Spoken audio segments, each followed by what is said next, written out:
దేవుని సమాధానంలో మీకు కలుగును గాక. దయచేసి కూర్చోండి.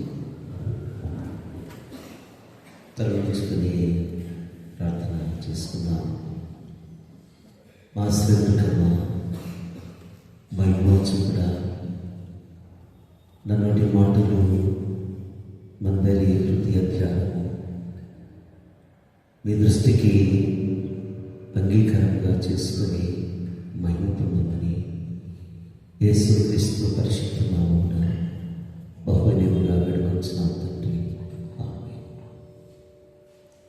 క్రీస్తు యేసునందు మిక్కిలి ప్రియులారా, సజీవుడు పునరుద్ధానుడు మన ప్రభు యేసుక్రీస్తు పరిశుద్ధ నామములో నూతన సంవత్సరం మొదటి నెల మొదటి ప్రభుత్వందు ఆరాధించడానికి చేసిన సంఘీయులందరికీ ప్రభు పేరిట నా యొక్క శుభాలు, నా యొక్క వందనాలు చెల్లిస్తున్నాను. చదువుతున్న మీ యొక్క లేఖన భాగంలో యోసేపు యొక్క ఇంటి చరిత్రతో కూడా పరిశుద్ధాత్ముడు ఆదికాండము 43వ అధ్యాయంలో చక్కగా రాసిపెట్టాడు. దేవుని ఇంటిలో మనం ఎలా ఉండాలి, దేవుని ఇల్లు ఎలా ఉండాలి అనేది యోసేపు ఇంటి ద్వారా మనము పాఠాలు నేర్చుకోవచ్చు. యోసేపు ఇల్లు దేవుని ఇల్లు. ఇప్పుడు దేవుని ఇల్లు అంటే దేవుని సంఘమే. యోసేపు ఇంటిని చూసినప్పుడు ఎలా కనపడుతుందంటే సాక్షాత్ ఇది పరలోకమా అన్నంతగా కనపడుతుంది. ఎవరైనా యోసేపు ఇంటిలోకి వెళ్ళారనుకోండి, అసలు మనం ఎవరింటిలో ఉన్నాము అని అర్థం కాని పరిస్థితి. పరలోకాన్ని తప్పిస్తుంది జోసెఫ్ హౌస్. నిజమే. ఈ నూతన సంవత్సరంలో ఆయన ఇల్లు మనమే దేవుని ఇల్లు అని హెబ్రీ గ్రంథకర్త కూడా తెలియజేశాడు. దేవుని ఇంటిలో నమ్మకమైన వాడు మోషే అని పౌలు ఎప్పుడో నమ్మకత్వాన్ని నేటి వరకు ప్రస్తావించకుండా ఉండలేకపోయాడు. దేవుని ఇంటిలో మనం నమ్మకంగా పనిచేసినప్పుడు ఆలస్యమైన సంవత్సరాలైనా ఆ పని మరవబడదని దేవుని వాక్యం మనకు తెలియజేస్తుంది. యోసేపుని చూసిన, జీసస్ని చూసిన ఇద్దరు ఒకే రీతిలో మనకు కనపడతారు. యోసేపుని చూస్తున్నామా, జీసస్ని చూస్తున్నామా మనకు అర్థం కాదు. జోసెఫ్ అండ్ జీసస్ ఇద్దరి యొక్క పోలికలు ఒకే రకంగా, దాదాపుగా బైబిల్ గ్రంథంలో 150 పోలికలు వారిద్దరి మధ్య కనబడుతుంది. అలాంటి చక్కని పోలికలు కలిగినటువంటి వీళ్ళిద్దరు. నిజమే, జోసెఫ్ అన్నుల చేత ద్వేషింపబడ్డాడు. జీసస్ తన సహోదరుల చేత ద్వేషింపబడ్డాడు. జోసెఫ్ ఖాళీ గుంటలో వేయబడ్డాడు. జీసస్ సమాధిలో వేయబడ్డాడు. జోసెఫ్ స్త్రీని జయించాడు. జీసస్ సాతానుని జయించాడు. జీసస్ మరి ఆయనకు సిలువ వేశాడు. నేరం చేసినందుకు కాదు, నేరము చేయలేదు ఆయన. జోసెఫ్కి చెరసాల వేశాడు. నేరం చేసినందుకు కాదు, నేరం చేయనందుకు. ఇనుప సంఖ్యలు అతని బాధించాయని 107వ కీర్తన 15వ వచనం. ఇనుప సంఖ్యలు జోసెఫ్కి, జీసస్కి ఇనుప మేకులు వేశారు. ఈ విధంగా యేసు ప్రభువుకు జీసస్కి ఎన్నో పోలికలు మనకు కనబడుతున్నాయి. జోసెఫ్ని అమ్మకానికి పెట్టింది యోధా, జీసస్ని అమ్మకానికి పెట్టింది యోధా. జోసెఫ్ని 20 వెండి నాణేలకు అమ్మాడు యోధా, జీసస్ని 30 వెండి నాణేలకు అమ్మాడు యోధా. ఇద్దరు కూడా పట్టించిన వాడు యోధాని. యోధ అంటే దైవస్థుతి అని అర్థం.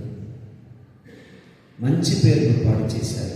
అందుకే నేటి వరకు యోధా అనే పేరు ఎవరు కూడా పెట్టుకోరు, భయపడుతున్నారు యోధా అనే పేరు పెట్టుకోరు.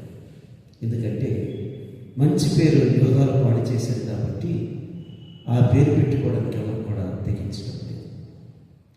ఈ విధంగా జోసెఫ్ అండ్ జీసస్, యోసేపును చూస్తే జీసస్ కనపడతాడు, జీసస్ని చూస్తే జోసెఫ్ కనపడతాడు. జోసెఫ్ హౌస్ని చూస్తే జీసస్ హౌస్ కనపడుతుంది, జీసస్ హౌస్ని చూస్తే జోసెఫ్ హౌస్ కనపడుతుంది. ఈ నూతన సంవత్సరంలో మన జిఎంసి సంఘంలో ఉన్నటువంటి ఒక 10 ప్రాముఖ్యమైనటువంటి విషయాలు క్లుప్తంగా వివరిస్తాను. 7 కాదు 10 విషయాలు నేను మీకు తెలియజేస్తాను.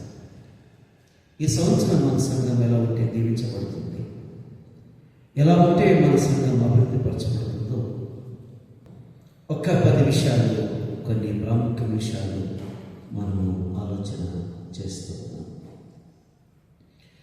యోసేపు అతను దాదాపుగా 10 మంది, ఒక తమ్ముడు బెన్యామీను, 11 మంది. వీళ్ళందరూ యోసేపు ఇంటికి రావాలి. యోసేపు ఇంటికి రావాలి అంటే సామాన్యమైనది కాదు. వాళ్ళ జీవితం వారి యొక్క అంతరంగాన్ని శుద్ధి చేసుకోవాలి, వాళ్ళ అపరాధాన్ని వాళ్ళు గుర్తించాలి. ఈ 43వ అధ్యాయంలో చక్కని మాట రాశారు. ఆ దేశమందు కరువు భారముగా ఉండేది. ఆ దేశమందు కరువు భారముగా ఉండేది. విచారం ఏమంటే సమృద్ధిలో యాకోబు కుమారులు పాఠాలు నేర్చుకోలేదు, కలిమిలో వారు పాఠాలు నేర్చుకోలేదు. కొన్నిసార్లు మన జీవితంలో కలిమినిస్తాడు, ఎందుకంటే జీవిత పాఠాలు నేర్చుకోవాలి. కలిమిలో పాఠాలు నేర్చుకునేటప్పుడు దేవుడు కరువులు పంపిస్తూ ఉంటాడు. ఇది ఎలాంటి కరువు అనంటే కరువు భారముగా ఉండేది. అంటే కరువును రెట్టింపులు చేశాడు. ఎందుకంటే వీళ్ళు కరువు భారం ఉన్నప్పుడే జీవిత పాఠాలు చాలా చక్కగా వారు నేర్చుకున్నారు. కొన్నిసార్లు మన జీవితంలో అన్ని ఇచ్చి చూస్తాడు కానీ పాఠాలు నేర్చుకోలేదు. కొన్ని మన జీవితంలో కొన్ని అలౌ చేస్తూ ఉంటాడు. అలౌ చేసినప్పుడు ఎందుకు అనంటే మన చెప్పుకోవడం కాదు. ఎప్పుడు మన జీవితంలో దేవుడు తన బిడ్డలు నశించుకోవాలని ఎన్నడూ కూడా ఏది కూడా అనుమతించాడు. అవన్నీ కూడా మనం పాఠాలు నేర్చుకొని దేవుడికి ఇంపైన సువాసనగా మన జీవితాలు ఉండాలని దేవుడు ఆశిస్తూ ఉన్నాడు. ఇక్కడ మనం 42వ అధ్యాయంలో వాళ్ళు ఏమని మాట్లాడుకుంటున్నారు అంటే 21వ వచనం చదువుతారా? 21వ వచనం చదవండి. అప్పుడు వారు నిశ్చయముగా మన సహోదరుని ఎడల మనము చేసిన అపరాధమునకు శిక్ష పొందుచున్నాము. ఎప్పుడు తెలుసుకున్నారు? కలుగులో ఎప్పుడు తెలుసుకున్నారు? మన సహోదరుని ఎడల నిశ్చయముగా మనము అపరాధము చేసింది. సమృద్ధిలో వారు గ్రహించలేకపోయారు. ఎప్పుడైతే వారి జీవితంలో దేవుడు శోధనను పంపించాడో, కష్టము పంపించాడో, బాధను పంపించాడో, వారి యొక్క అంతరంగ స్థితి బయటికి వస్తూ ఉంది. అందుకే వారు ఎప్పుడైతే పశ్చాత్తాపడ్డారో ఇప్పుడు దేవుడి ఇంటిలోనికి, అనగా యోసేపు ఇంటిలోనికి వారికి ప్రవేశం కలిగింది. యోసేపు ఎలాంటి గృహం అంటే ఈ 43వ అధ్యాయంలో ఒక చక్కని మాట తెలియజేస్తున్నాడు. 16వ వచనంలో యోసేపు వారితోనున్న బెన్యామీనును చూచి తన గృహ నిర్వాహకునితో ఈ మనుష్యులను ఇంటికి తీసుకుని పోయి ఒక వేటను కోసి వంట సిద్ధము చేయించుకున్నాడు. సంఘం ఎలా ఉండాలంటే చాలా బాగుండాలంటే జోసెఫ్ అంటున్నాడు, వీరిని నా ఇంటికి తీసుకువచ్చి వేటను కోసి మంచి భోజనమును సిద్ధపరచు. నిజమే, సంఘం అంటే ప్రతి ఆదివారం వేటను బయటమేనండి. వాక్యమైన వేట మంచి మాంసాహారమే. మీరే చెప్తూ ఉంటారు, మంచి ఆహారం ఉంది, మంచి క్వైర్ ఉంది, మంచి పాటలు ఉన్నాయి, మంచి నాయకత్వం ఉంది. దేవుని అంటే వేట, మంచి వేటకు పోయి మంచి ఆహారం వారికి సిద్ధపరచు. రేపు భవిష్యత్తులో మనం కూడా మధ్యాహ్న దర్శనంలో కూడా గొర్రెపిల్ల విడుదలలోకి మనం ప్రవేశిస్తాం. మనం కూడా ఆ ప్యాలెస్లో ప్రవేశిస్తాం, మధ్యాకాశంలో ప్రవేశిస్తాం. ఏ విధంగా అయితే జోసెఫ్ ఆ యొక్క సహోదరులు ఆ ఇంటికి వెళ్ళారు, మనం కూడా ఒక రోజున తండ్రి ఇంటికి వెళతామనే విషయాన్ని ఇక్కడ మనం ఈ మాట ద్వారా మనం గ్రహించగలుగుతాం. ఇక్కడ ఇంట్లో మొట్టమొదటిగా ఎవరున్నారనంటే వర్కర్, గృహ నిర్వాహకుడు ఉన్నాడు అని చెప్తున్నారు. దేవుని సంఘంలో ప్రభు ఉంటాడు, గృహ నిర్వాహకుడు ఉంటాడు. సంఘము శిరస్సు క్రీస్తు అయితే గృహ నిర్వాహకుడు పరిశుద్ధాత్ముడు. అందుకే మనం చదువుకున్నాం ఆ గృహ నిర్వాహకుడు అనే మాట.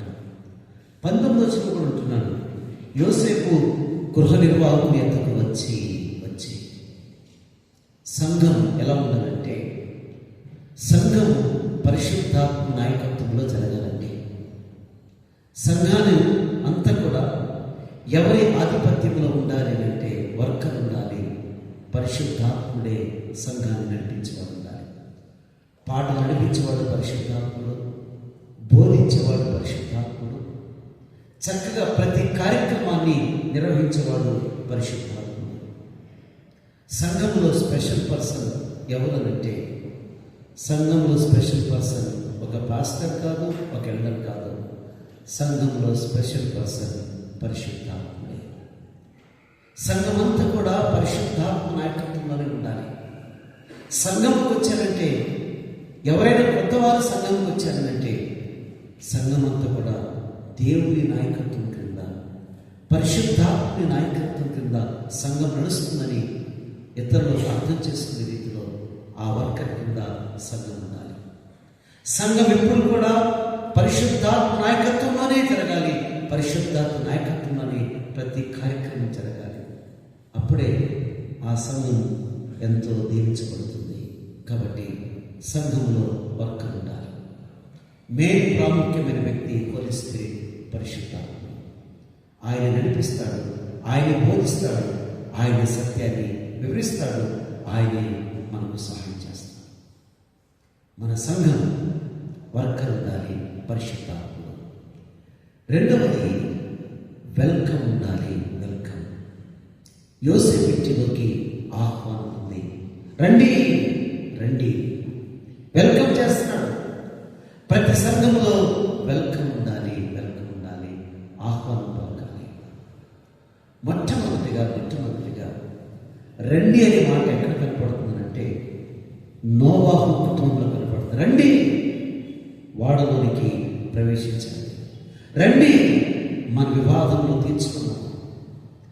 రండి, ప్రయాసపడి భారం మోస్తున్న సమస్యలారా రండి, నేను మీకు విశ్రాంతిని కలుగ చేస్తాను. సంఘం ఎప్పుడు కూడా వెల్కమ్ చేసే సంఘముగా మన సంఘం ఉండాలి. కమింగ్, రండి అనే మాట బైబిల్లో దాదాపుగా 2000 టైమ్స్ ఉందండి. 2000 సార్లు ఉంది రండి అనే మాట. ఎవరైనా కొత్తవారు వచ్చినప్పుడు వారిని మనం వెల్కమ్ చేయాలి.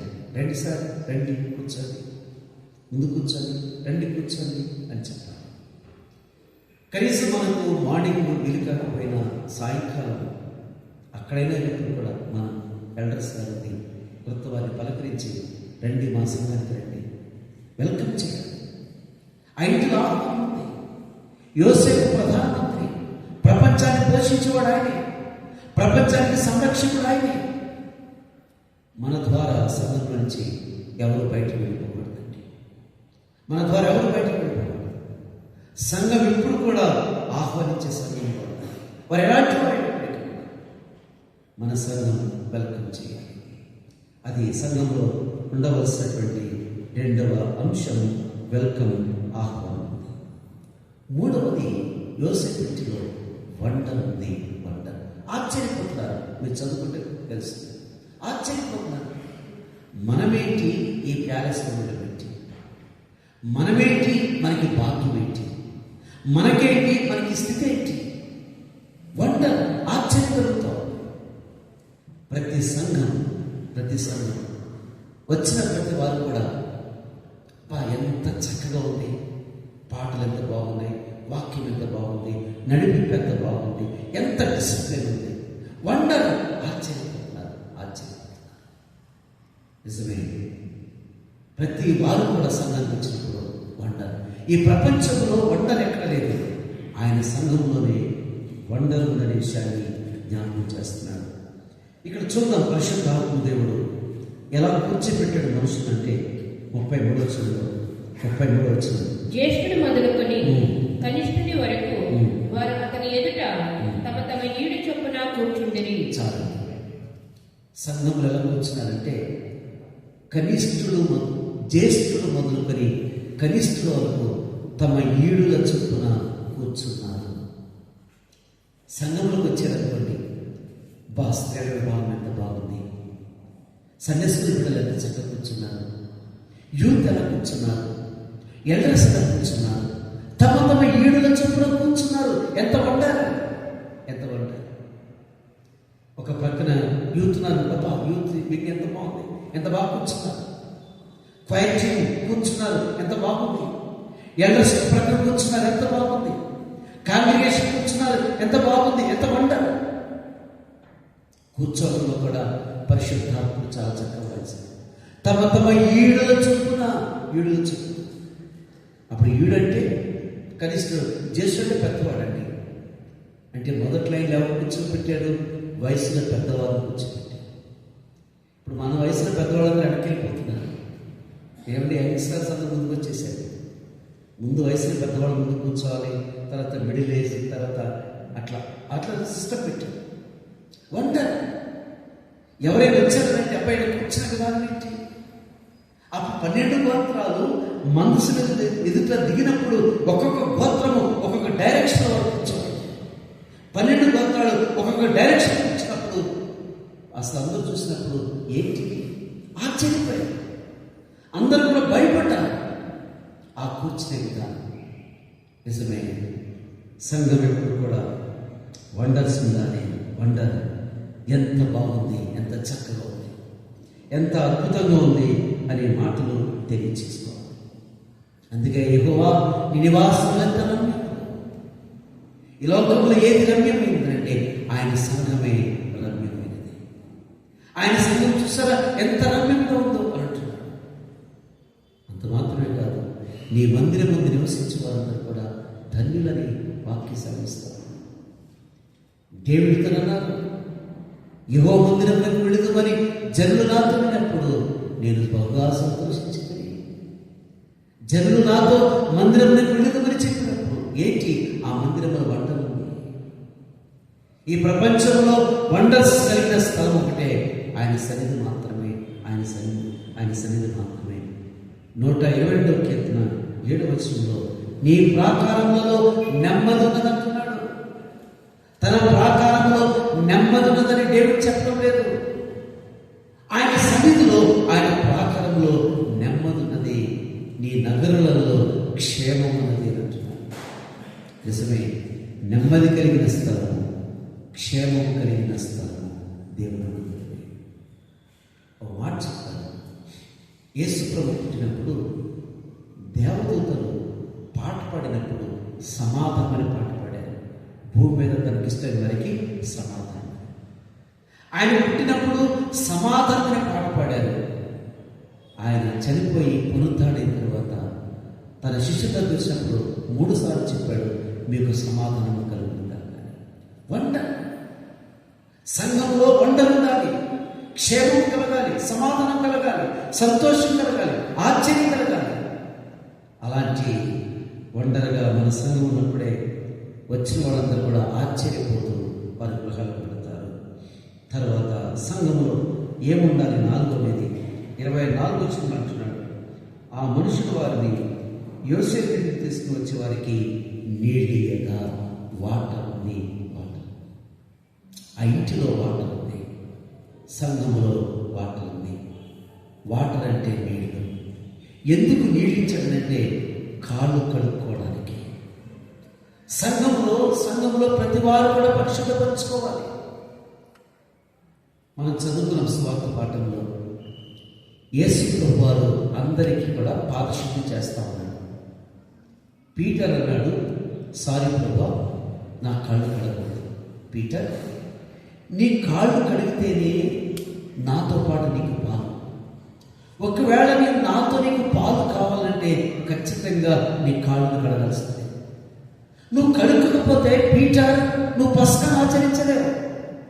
పీటర్, నువ్వు కాళ్ళు కడగకపోతే నీవు ఈ లాస్ట్ సప్పర్ను స్వీకరించలేవు. నువ్వు కాళ్ళు కడగకపోతే ప్రభరాత్రి భోజన సంస్కారం నువ్వు ఆచరించలేవు. కాళ్ళు కడుక్కున్న తర్వాత సప్పర్ పీటర్ అన్నప్పుడు, ప్రభువా నా కాళ్ళు కాదు, నా చేతులు మాత్రమే కాదు, నా దేహం అంతా కూడా కడుగు అని చెప్తున్నాడు. వాటర్ ఎప్పుడు కూడా సంఘంలో మన జీవితాలను కడుక్కోవాలండి. మనమందరం అనేక విషయంలో త్రోవ తప్పిపోతున్నాము. మాటలు తప్పిపోతున్నాము, తలంపులు తప్పిపోతున్నాము, ఎందులో తప్పిపోతున్న మనకు తెలియదు. కానీ వాక్యం అనే నీరు ద్వారా ఎప్పటికప్పుడు మన జీవితాన్ని శుభ్రం చేసుకోవాలి. జోసెఫ్ ఇంట్లో వాటర్ పెట్టినందుకే దేవాలయంలోకి వచ్చేటప్పుడు బయట ఆవరణలో గంగాళం ఉంటుంది. గంగాళంలో కాళ్ళు చేతులు కడుక్కున్న తర్వాతనే, ఆ నీళ్ళతో కడుక్కున్న తర్వాతనే లోపలికి ప్రవేశం ఉంటుంది. లోపల కార్యక్రమాలు చేయాలి. కాబట్టి మనం ఎంత కడుక్కుంటే ఆ ఫీజుని అంత ఘనంగా మనం ఆచరించవచ్చు. కాబట్టి ఆ సంఘంలో వాటర్ ఉంది, కడుక్కోవాలి. Water for washing. ఒకడు కడుక్కోకపోతే ఆ యొక్క బలలో పాలు పంపులేవు, క్రీస్తులో పాలు పంపులేవు. ఈ మాట మీరు గుర్తుపెట్టుకోవాలి. మీరు నాతో పాటు పాలు పంపులు పొందాలంటే, పీటర్ పాలు పంపులు పొందాలంటే నువ్వు ఖచ్చితంగా కడుక్కోవాల్సిందే. ప్రభువా, నా జీవితంలో నీతో పాటు నాకు పాలు పంపులు కావాలి, నీతో నాకు పాలు పంపులు కావాలి, కాబట్టి నేను కడుక్కుంటాను అని చెప్పాడు యేసు ప్రభువు కూడా ఆ మాటను ప్రస్తావించాడు. కాబట్టి ఉదయకాలం నూతన సంవత్సరంలో మన జీవితంలో క్రీస్తుతో పాలు పంపులు ఉండాలండి. ఆయనతో పాలు పంపు లేకుండా మన జీవితంలో ఏది కూడా ముందుకు మనం సాగలేము. ఆరవది వర్షిప్ ఉంది. వారు సాగిలపడిని ఆరాధన ఉన్నది. సంఘానికి ముఖ్యమైనటువంటి ఆరాధన ప్రభు భోజనం మాత్రమే. అన్నిటికంటే ముఖ్యం ఆరాధన వర్షిప్. ఎన్నడూ కూడా ఏ మనిషి కూడా మెడవచ్చని జ్ఞానులు ఆ శిశువును చూసిన వెంటనే వారు నేలకు సాగిలపడిరి. యోసేపు ఇంటిలో 11 మంది అన్నలు సాగిలపడిరి. ఆరాధన ముఖ్యం. ఆరాధన చేయాలి. తగ్గింపుతో కూడిన ఆరాధన, యథార్థమైన ఆరాధన, సత్యంతో కూడిన ఆరాధన, వర్షిప్ ఉండాలి. వర్షిప్ చాలా ప్రాముఖ్యం. ప్రభుని జ్ఞాపకం చేసుకుంటున్నాం, ఆయన శరీరాన్ని జ్ఞాపకం చేసుకుంటున్నాం, ఆయన రక్తాన్ని మనం జ్ఞాపకం చేసుకుంటున్నాం. ఎంత సాగిలు పడాలి ఆ రొట్టె దగ్గరకు వచ్చినప్పుడు. నిజమే. అందుకని మనము ఈ కమ్యూనిటీ సర్వీస్లో మనకు పెద్దలు ఏం నేర్పించారంటే, ఆ రొట్టెని తీసుకున్నప్పుడు, ఆ ద్రాక్షను తీసుకున్నప్పుడు నువ్వు సాగిలు పడాలి, నువ్వు మోకరించాలి, సాగిలు పడాలి. ఇప్పుడు వయసు పెద్దది బట్టి లేకపోతే మోకళ వంగకపోవడం బట్టి నిలబడి తీసుకున్నారు కానీ అప్పుడు ఖచ్చితంగా మోకరిస్తారే ప్రభు బలం ఉండేది. మోకరించాలి, సాగిలు పడాలి. ఆ యొక్క రొట్టెలో, ఆ పాత్రలో అనాలోచితంగా పాలు పొందకూడదు. ఆయన ఇంట్లో సాగిలు పడాలి. నీ కొరకు నా కొరకు చేసిన త్యాగము, ఆ బలియాగమును జ్ఞాపకం చేసుకోవాలి. ఆయన కాచిన రక్తమును జ్ఞాపకం చేసుకోవాలి. ఆయన పొందినటువంటి ఆ వేటను జ్ఞాపకం చేసుకుంటూ సాగిల పడుతూ ఆ రొట్టెని చేత పట్టుకుని, ఆ రక్తాన్ని చేత పట్టుకుని ఎంత వినయ విధేయతలతో ప్రభురాత్రి భోజన సంస్కారాన్ని ఆచరించాలో ఇక్కడ స్పష్టంగా తెలియచేయబడుతుంది. నిజమే దేవుడు. దైనందిన జీవితంలో ఈ రోజు నుంచి మనం సాగిల పడటం నేర్చుకోవాలి. ప్రభు ఎదుట మోకడం ఉంచడం నేర్చుకోవాలి. వయసులో పెద్దవారి గురించి మాట్లాడటలేదు. మన హృదయాలు వంకాలి, మన ఎదుట సాగాలి. యేసు ప్రభు వారు వెళుతూ ఏం చెప్పాడు తెలుసండి? ఆయన పెద్దగా ఏం చెప్పలేదండి. నేను సాత్వికుడు, నేను మనసు, ఈ రెండు మీరు పాటిస్తే చాలా. నేను సాత్వికుడు, నేను మనసు, ఈ రెండు మీ జీవితంలో నేర్చుకుంటే ఈ లోకంలో మీరు సక్సెస్ అయిపోయింది. మన జీవితంలో దీవెనకరంగా ఉండాలంటే సాగిలపడాలి, తగ్గింపు కలిగిన జీవితం. నేను తగ్గవలసినది ఆయన హెచ్చవలసినదని బాప్తిస్మం చేయాలన్నాడు. ఆయన చెప్పులో పుట్టకైనను యోగ్యుడని కాదు. ఏమండి, జాన్ ది బాప్టిస్ట్ జీసస్ కంటే పెద్దవాడు అండి. జీసస్ కంటే పెద్దవాడు అయినప్పుడు కూడా నేను యోగ్యుడని కాదు, అయోగ్యుడను, నేను తగ్గవలసినది ఆయన హెచ్చవలసినదని ఎంత అద్భుతమైన మాట. జాన్ ది బాప్టిస్ట్ జీసస్కి బాప్తిస్మం ఇచ్చినవాడు. ఎంత తగ్గింపు కలిగిన జీవితం. మనలో ఎంతగా ఆ వర్షిప్ చేస్తే ఆ తగ్గింపు జీవితం మనం చూడగలుగుతాం. వర్షిప్లో మనకు అర్థమవుతుందండి. ప్రభుని జ్ఞాపకం చేసుకున్నప్పుడే ఆ తగ్గింపు జీవితం మనకు అర్థమవుతుంది. ఎందుకంటే తగ్గింపు కలిగిన వారే ఉన్నతమైన స్థితికి వెళ్తారు. ఈ లోకమందైనా పరలోకమందైనా వర్షిప్ మనకు ముఖ్యం. ఈ సంవత్సరం మనము ఏదైనా ఆరోగ్యం వస్తే తప్ప వర్షిప్ మనం మానకూడదు. మనం సాగిలపడాలి, ఆరాధించాలి. అందుకని చక్కపాట ఉంది, సాగిలపడే ముఖ్యత అనే మాట అద్భుతమైనటువంటి చరణాలతో కూడినటువంటి పాట. మన జీవితంలో ఈ సంవత్సరం, నూతన సంవత్సరంలో వర్షిప్ ఉండాలి. అలాంటి ఆరాధన జీవితం మనకు ఉండాలి. 7వది, వాళ్ళు ఏం చేస్తారు చూడండి, ఒకసారి చదవండి. 26 వచ్చిన యోసేపు ఇంటికి వచ్చినప్పుడు వారు తమ చేతులలో ఉన్న కానుకను విల్ఫుల్ ఆఫరింగ్ చేతిలో కానుక పట్టుకోవాలి. దేవుని సన్నిధికి వట్టి చేతులతో రాకూడదు. తమ చేతులతో కానుకలు పట్టుకున్నారు. ఎంత అద్భుతం చూడండి. ముందుగానే కానుకలు సిద్ధపరుచుకున్నారు. ఇప్పుడు హడావిడి వారు కానుకలు సిద్ధపరచుకోలేదు, తమ చేతులతో కానుకలు సిద్ధపరుచుకున్నారు. నిజమే దేవుని బిడ్డలారా, మనం ఆరాధన చేయటం మాత్రమే కాదు, దేవుని వాక్యం అంటే మాత్రమే కాదు, చేతులతో కానుకలు, మన చేతులతో కానుకలు దేవునికి ఇవ్వటం ఎంత దేవునికరమో ఆలోచించేది. గమనించారు కదా, వీళ్ళ కరువు భారంగా ఉంది. కరువులోనే వీళ్ళ కానుకలు సిద్ధపరిచారనంటే ఎంత ఆశ్చర్యించారండి. వాళ్ళ కష్టంలోనే దేవునికి కానుక ఇవ్వటం, వారి యొక్క వేదంలో కానుకలు ఇవ్వటం, వారి బాధల్లో దేవునికి కానుకలు సిద్ధపరచడం. యాకోబు తన పిల్లలు కానాను నుంచి ఈజిప్ట్ వచ్చేటప్పుడు తండ్రి ఏం చెప్పాడు తెలుసా? నాయన, మీరు ఈజిప్ట్లో జోసెఫ్ కలుస్తారు కదా, అతడు రక్షకుడు కదా, అతడు ప్రభు కదా, ఆయన దగ్గరికి వెళ్ళేటప్పుడు మీరు ఒట్టి చేతితో వెళ్ళకూడదు, చేతిలో ఏం తీసుకెళ్లాలో చెప్తా ఉన్నాడు. 43వ అధ్యాయం 11వ వచనం చూడండి. వారి తండ్రి అయిన ఇశ్రాయేలు అంటే యాకోబు, ఇశ్రాయేలు యాకోబు వారితో, అట్లయినా మీరు ఇలాగూ చేయండి, ఈ దేశమందు ప్రసిద్ధములైనవి అనగా కొంచెము మస్తకి, కొంచెము తేనె, సుగంధ ద్రవ్యములు, బోలము, పిస్తాచకాయలు, బాదముకాయలు మీ గోనెలలో వేసుకొని ఆ మనుషునికి కానుకగా తీసుకొని పోవుడి. ఆ మనుషునికి కానుకగా తీసుకొని. ఎంత చక్కగా నేర్పించారు. ప్రతి తల్లిదండ్రులు బిడ్డలకు నేర్పించాలండి. ఆయన నువ్వు చర్చికి వెళ్తున్నావు, బట్టికి వెళ్తాం. అందుకనే మనకు ఒక కొత్త సిస్టమ్ చేసేది. మన క్యారల్స్ టైంలో క్రిస్మస్ కానుక స్టార్ట్ చేసి, అలాగే ఒకటి వేసి ఒక నేర్పించడం ఒక తండ్రిగా నేర్పిస్తున్నాడు. నాయన, మన కరువు ఉంది, కష్టం ఉంది, కానీ దేవుని సన్నిధికి ఏదో కాదు కానీ ప్రెషస్ పట్టుకెళ్ళాలి, శ్రేష్టమైన పట్టుకెళ్ళాలి, మంచి పదార్థము దేవుని పట్టుకెళ్ళాలి, విలువైన పట్టుకెళ్ళాలి. మన దగ్గర ఏదుందో దాన్నే, విలువైన వాటిని మనం దేవునికి ఇవ్వాలి, ఆయనకు కానుకగా తీసుకోకూడదు. మత్తయి సువార్త 2వ అధ్యాయం చూడండి. జ్ఞానులు ఎవ్వరికి ఇవ్వరండి. వాళ్ళు జ్ఞానులు పరిశోధన చేస్తారు తప్ప ఇచ్చే మైండ్ సెట్ వాళ్ళకు ఉండదండి. కానీ చూద్దాం, మత్తయి రాసిన సువార్త 2వ అధ్యాయంలో 11వ వచనం చూడండి. వారి నక్షత్రమును చూచి అత్యానంద భరితులై ఇంటిలోనికి వచ్చి తల్లి అయిన మరియను ఆ శిశువును చూచి సాగిలపడి ఆయనను పూజించి తమ పెట్టెను విప్పి, పూజించిన తర్వాత పెట్టెను విప్పి బంగారమును, సాంబ్రాణిని, బోలమును కానుకలుగా ఆయనకు సమర్పించిరి. సమర్పించిరి అందుకని చాలా చక్కగా మాటలు. సమర్పించిరి జ్ఞానులండి. వీళ్ళకి ఎవరు నేర్పించారు?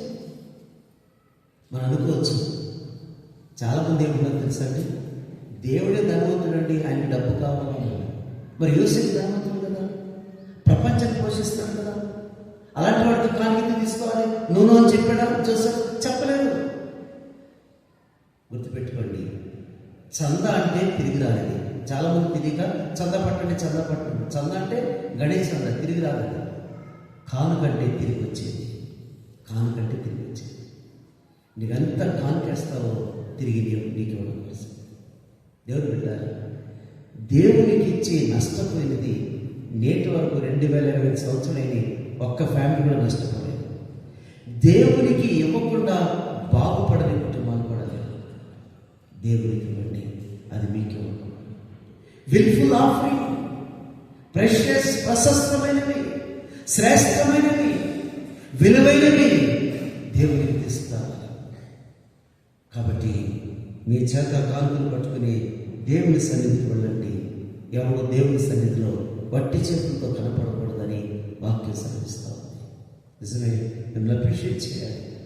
గడిచిన కాలం అంతటిలో మీరు స్పెషల్ ఆఫరింగ్సే కాదు, దశభాగంలో కాదు, అనేక విధాలుగా కానుకలు ఇచ్చారు. ఇక్కడ కానుకలు అంటే మనకు కేవలం దశభాగం మాత్రమే కాదండి. మనకి ఎన్నో మ్యారేజెస్ జరుగుతున్నాయి, బర్త్డే జరుగుతుంది, వెడ్డింగ్ యానివర్సరీ జరుగుతుంది, ఏదో ఒకటి జరుగుతుంది మన జీవితంలో. ఒక జాబ్ వచ్చింది, దేవునికి కృతజ్ఞత కానుక. అది 100 కానీ, 1000 కానీ, 10,000 కానీ, మన జీవితంలో ఏదో ఒక కార్యం చేశాడు, దేవుని సన్నిధికి కానుకతో వెళ్ళాలి. 10 మంది ఇస్తున్నారు కదా నాకేంటి అనుకోకూడదు. రక్షింపబడిన ప్రతి వారికి కూడా బాధ్యత ఉంది, కానుక తీసుకోవాలి. మీరు ఆపడేంతటిలో దేవునికి ప్రథమ ఫలం ఇవ్వాలి. మీరు ఆపడేంతటిలో దేవునికి మొదటి భాగం ఇవ్వాలి. దీన్ని చేసి చూడని వాక్యం సెలవిచ్చింది. నీవు ఇచ్చి చూడు, నీకు అర్థమవుతుంది దేవునికి ఇస్తే. ఈ నూతన సంవత్సరంలో తీర్మానం చేసుకున్నా, దేవుడు నాకు ఏదైతే ఇస్తాడో మొట్టమొదటిగా నేను ఆయనకు కానుక తీసుకున్న తర్వాతనే మిగతా నేను ఖర్చు పెట్టుకుంటాను.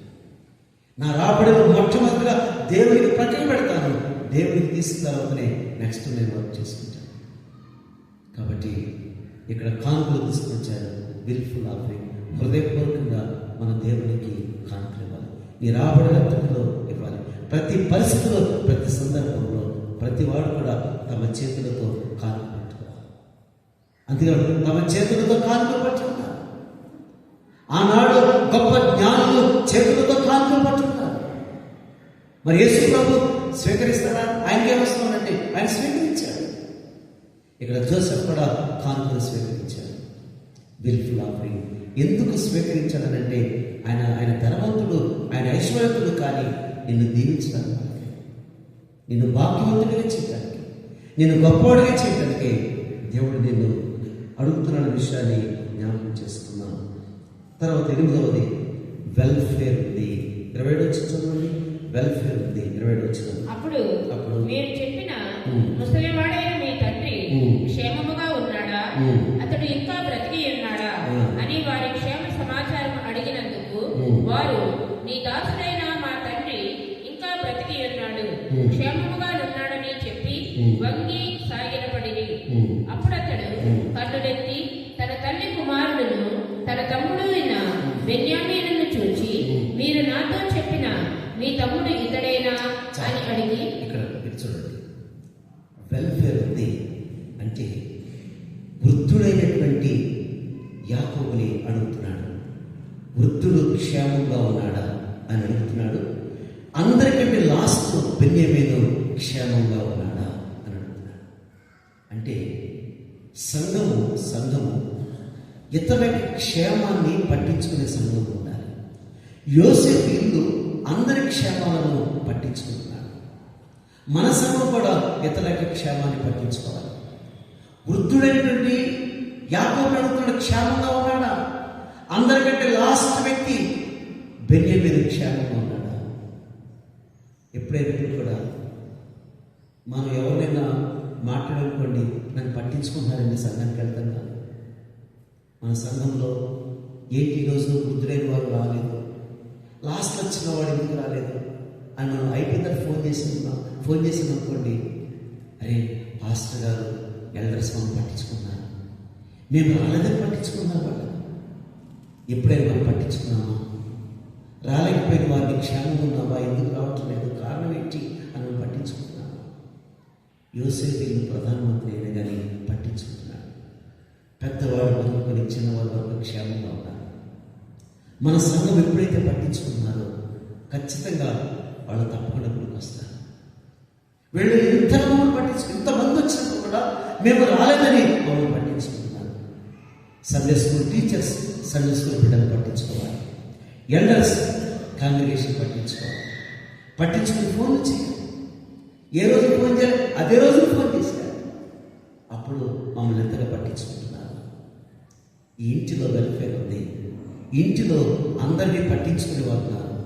రాలేకపోయిన వారిని పట్టించుకున్నాడు, ఉన్న వారిని కూడా పట్టించుకున్నాడు. అక్కడ రాలేకపోయిన యాకోబుని పట్టించుకుంటున్నాడు.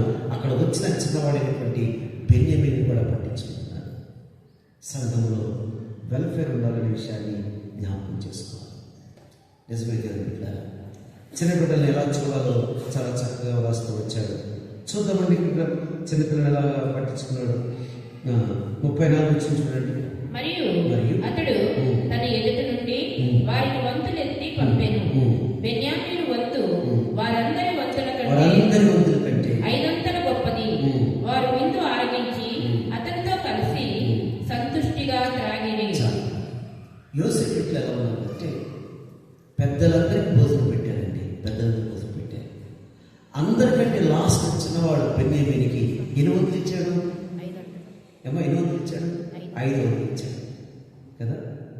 ఇప్పుడు మనకి 1 ఎగ్ వేసారు అనుకోండి, చిన్నపిల్లలకి ఎన్ని ఎగ్లు వేయాలి? 5 2 అయింది. చూడండి, చూసారా? చిన్నపిల్లలు పట్టించుకోవాలండి. సండే స్కూల్ మినిస్ట్రీ పట్టించుకోవాలి.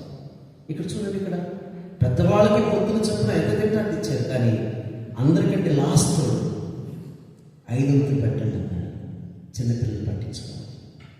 సండే స్కూల్ మినిస్ట్రీ పట్టించుకోవాలి. ఎవరొస్తే పట్టించుకోవాలి. మనకంటే వంతులు ఎక్కువ ఇవ్వండి, మనకంటే ఎక్కువ వారికి పెట్టండి అని చెప్తాం. వెల్ఫేర్ ఉండాలండి. అందరూ భోజనం చేశారా? చిన్నపిల్లలు కూడా భోజనం చేశారా? వాళ్ళకి ఎక్కువ పెట్టండి, ఎక్కువ తిని పెట్టండి. నిజమే కదా? ఈ సేవ క్రిస్మస్ అని ఏదైనా చిన్నపిల్లలు బట్టి కదండి, ఎవరి బిడ్డలు బట్టి కదా మనం ప్రోగ్రాం జరుపుకోగలిగాం. వారిని బాగా చూడాలి, వారిని పట్టించుకోవాలి. వెల్ఫేర్ని మనం గమనించాలి, వాళ్ళని ప్రోత్సహించాలి, వాళ్ళకి గిఫ్ట్లు ఇవ్వాలి. మనం ఎన్నో కార్యక్రమాలు బిడ్డలు పంపించాలి. సమాజ మందిర అధికారి యాయీరు తన కుమార్తె చావు బ్రతుకులో ఉంది. ప్రభు దగ్గర పాదాల మీద పడ్డాడు, సాగిలు పడ్డాడు. నువ్వు చేతులు ఉంచితే చాలు, నా కుమార్తె బాగుపడుతుందన్నాడు. యేసుప్రభు వెళ్ళేసరికి ఆమె చనిపోయింది. యేసుప్రభు బిడ్డలకు పెట్టాడు. తల్లిదాకుని చిన్నదానా లేమన్నాడు. ఆమెకు 12 years ఏజ్. ఆమె లేచింది. ఈ మాట నుండి ఇక్కడ తల్లిని పిలవలేదు, తండ్రిని పిలిచాడు. తెలుసా? ఈ చిన్నదానికి ఆహారం పెట్టు అన్నాడు. ఎందుకంటే యేసుప్రభు చిన్నపిల్లలకి తండ్రిగా బలమైన ఆహారం పెట్టాలండి. చిన్నపిల్లలకి తండ్రిగా బలమైన ఆహారం పెట్టాలి. పైగా చిన్నది 12 ఏళ్ల వయసు ఆడపిల్లకి రెట్టింపు ఫుడ్ ఇవ్వాలి. అందుకని ప్రభు అన్నారు, తల్లిని చూచట్లేదు, ఎందుకంటే తండ్రికి తెచ్చాడు. అందుకని తండ్రిని చూచాడు. ఆ చిన్నదానికి ఆహారం పెట్టు, ఆహారం పెట్టు. మన భౌతికమైన ఆహారం ఆడపిల్లలకు డబల్ ఇవ్వాలి, అంటే చిన్నపిల్లలకి ఇవ్వాలి. అట్ ది సేమ్ టైం దేవుని వాక్యం అనే ఆహారం ఇవ్వాలి. అందుకని ఇక్కడ చిన్నపిల్లవాడు కాబట్టి డబుల్ పోర్షన్ భోజనం పెడుతున్నాడు. కొంతమంది నేను అందరి పిల్లలు బాగా ఎనిమిగ్గా ఉంటారు. ఏమో అన్నం తింటలేదా, ఏంటి వీక్గా ఉన్నాడు, ఏది పెడతామంటే పాస్టర్ తినటం లేదండి ఈవినింగ్ అంటారు. మా సంఘం చాలా ఎనిమిగ్గా ఉంటారు, చాలా వీక్గా ఉంటారు. మరి తినటం లేదా, మరి ఏంటి ప్రాబ్లం మనకు తెలియదు, కానీ కొంచెం బలంగా తినండి. యేసుప్రభు చెప్పారు, బాగా తినమని చెప్పాడు. ఇక్కడ వంతులు పెట్టమని చెప్పాడు. వెల్ఫేర్ ఉండాలని దేవుని వాక్యం మనకు జ్ఞాపకం చేస్తుంది. చివరిగా వెళ్తుంది. చూడండి, ఇప్పుడు సంఘాన్ని విడిచి వెళ్తున్నారండి. ముగిస్తున్నాను. ఇక్కడ సంఘాన్ని విడిచి వెళ్ళిపోతున్నారు. ఆరాధనకు వచ్చారు, యోసేపు ఇంటికి వచ్చారు, ఇప్పుడు ఇంటికి వెళ్ళిపోతున్నారు. ఇంటికి వెళ్ళేటప్పుడు ఏం జరుగుతుందో చూడండి. 44 వచ్చే మొత్తం వచ్చి చూడండి. 44 వచ్చే మొత్తం వచ్చింది. యోసేపు ఆ మనుషుల గోనెను పట్టినంత ఆహార పదార్థములతో వాటిని నింపి, చూసారండి, వెళ్ళేటప్పుడు అన్నాడు, ఆ గోనెలు పట్టినంత ఆహార పదార్థములతో వాటిని నింపి ఎవరి నూకలు చూసారండి, దేవుడి చెంత పంపించాడు. నేను అందుకే ప్రార్థన చేస్తాను కదా, అంచును బట్టి దిగజారినట్లుగా అంట కదా నేను ప్రార్థనలో. మీరు కనిపించిన తర్వాత ఇక్కడ యోసేపు అంటున్నాడు, అంచును బట్టి దిగజారినట్లుగా వారి గోనెలలో ఆహారాన్ని, ఆశీర్వాదాన్ని నింపండి నింపండి. ఎవరు ఎంత తెచ్చుకుంటే అంత నింపి వారిని సంతోషంగా పంపించండి. సంఘం, దేవుని సంఘం నీ వెళ్తను కోరుకునేది. నేను పట్టించుకుంటాడు, నీ పరిస్థితిని పట్టించుకుంటాడు, నీ ప్రతి పరిస్థితిని ప్రభు పట్టించుకుంటాడు అనే విషయాన్ని ఇక్కడ మనం జ్ఞాపకం చేసుకోవాలి. ప్రతి విషయాన్ని ప్రభు పట్టించుకుంటాడు. నీకు ఏ కొరత ఉంది నేను పట్టించుకుంటాడు. గోనెలను సమృద్ధితో నింపండి, ఆహారంతో నింపండి. నువ్వెంత తెచ్చుకుంటే అంత ప్రభు నీ జీవితంలో నింపుతాడు. నిజమే దేవుడు. చివరిగా వాంట్స్, మనకి మనవులు కూడా దేవుని సన్నిధిలో చెప్పాలని వాక్య సెలవిస్తుంది. 20 వచ్చి చదవండి, 20 వచ్చి 43. అయ్యా ఒక మనవి, ఒక్క మనవి చాలు. అయ్యా ఒక్క మనవి. అందరూ వెళ్ళిపోయినమాట. అయ్యా ఒక్క మనవి. యోసేపు ఇంటికి పిలిచినప్పుడు వేటను కోసం భోజనం సిద్ధపరిచాడు. మంచి టేబుల్ వేసి పెట్టాడు, ఎంతన్నా ఇచ్చాడు. అయితే వాళ్ళు అంటున్నారు, అయ్యా ఒక్క మనవి, ఒక్క మనవి. ఏంటయ్యా మనం అంటారు, మనం ఇరవై ఏం లేవు, వెళ్ళిపోండి, భోజనం వెళ్ళిపోండి అని లేదు. ఆ మనవంతా కూడా గృహ నిర్వాహకుడు పరిశుద్ధాత్ముడు అన్నాడు. వాళ్ళ మనవి చెప్పినప్పుడు పరిశుద్ధాత్ముడు క్షేమం కలుగుదాక అని చెప్పారు. ఒక మాట చెప్తుంది ఇక్కడ కూడా దేవుని సన్నిధికి వచ్చిన తర్వాత మనం చేయాలి. పాస్టర్ గారు ప్రొటెక్షన్ ఇస్తారు, ప్రభుని ఆశ్రయించిన కావడం కాక. అప్పుడు సైలెంట్గా కూర్చుని మీరు మనం చేయాలి. గర్భఫలమా, ఉద్యోగమా, సెటిల్మెంటా, అప్పు సమస్య, లేకుంటే విద్యన, కుటుంబ సమస్యన, ఏదైనప్పుడు కూడా మోకరించి ఒక 5 నిమిషాలు మీరు వెంటనే డోర్ నుంచి బయట వెళ్ళకుండా మీ మనవలని చెప్తారు, ప్రభా మాకు ఉద్యోగం కావాలి, నిరుద్యోగ సమస్య ఉంది, మాకు కరువు ఉంది, ఆర్థిక భారం ఉంది, అప్పులు ఉన్నాయి, మాకు ఇల్లు లేదు, మాకు ఉద్యోగం లేదు, మా పిల్లలు ఫెయిల్ అయిపోతున్నారు, లేకపోతే మా పిల్లలు పాస్ అవ్వాలి. ఏదో ఒక మనవి. ఆయన ఇంట్లో మనం చేసుకోవాలి. ప్రతి వారు కూడా వాంట్స్ మనం చేసుకోవాలి. యోసేపు ఇంటిలో వర్కర్ ఉన్నాడు, యోసేపు ఇంటిలో వెల్కమ్ ఉంది, యోసేపు ఇంటిలో వంట ఉంది, యోసేపు ఇంటిలో వాటర్ ఉంది, యోసేపు ఇంటిలో వాట్స్ మనవులు ఉన్నాయి, యోసేపు ఇంటిలో వర్షిప్ ఉంది, యోసేపు ఇంటిలో బిల్ఫుల్ ఆఫరింగ్ ఉంది, యోసేపు ఇంటిలో వెల్ఫేర్ ఉంది, యోసేపు ఇంటిలో వెల్త్ ఉంది, యోసేపు ఇంటిలో వెయిటింగ్ ఉంది. ప్రభు రాకడ కొరకు మనం కనిపించాలి. ప్రభు రాత్రి బోధన సంస్కారం వస్తున్నాం. యేసు ఏ రీతిగా వెళ్ళినో అదే రీతిగా తిరిగి మధ్యాకాశానికి రాబోతున్నాడు. యేసు ప్రభు తన నోటితో స్వయంగా చెప్పాడు, నన్ను జ్ఞాపకం చేసుకున్నట్టు దీనిని చేయని చెప్పి. ప్రభు చెప్పిన మాట నన్ను జ్ఞాపకం చేసుకోవాలి. ఆయన జ్ఞాపకం చేసుకోవాలి. ఎక్కడ జ్ఞాపకం చేసుకోవాలంటే మన చేతులు ఆయన శరీరం వచ్చినప్పుడు, ఆయన రక్తం వచ్చినప్పుడు నన్ను జ్ఞాపకం చేసుకోవాలి. జ్ఞాపకం చేసుకోవాల్సిన సంగతులు 7 ఉన్నాయి బైబిల్లో. యేసు ప్రభువు జ్ఞాపకం చేసుకోవాలని 7 సార్లు చెప్పాడు. అందులో ముఖ్యంగా ప్రభు మనం జ్ఞాపకం చేస్తాం. ఈ నూతన సంవత్సరంలో నూతనంగా మొదటి ఆదివారం వచ్చారు. ప్రభు జ్ఞాపకం చేసుకుంటూ వెళ్ళేటప్పుడు మీరు ఏ కోరికలు తెచ్చుకున్నారో నాకు తెలియదు, కానీ మీ కోరికలను ఆయన సమృద్ధితో దీవులతో నింపుతాడు. పౌలు అన్నాడు, సర్వసంపదలు ఆయన నింపుతాడు.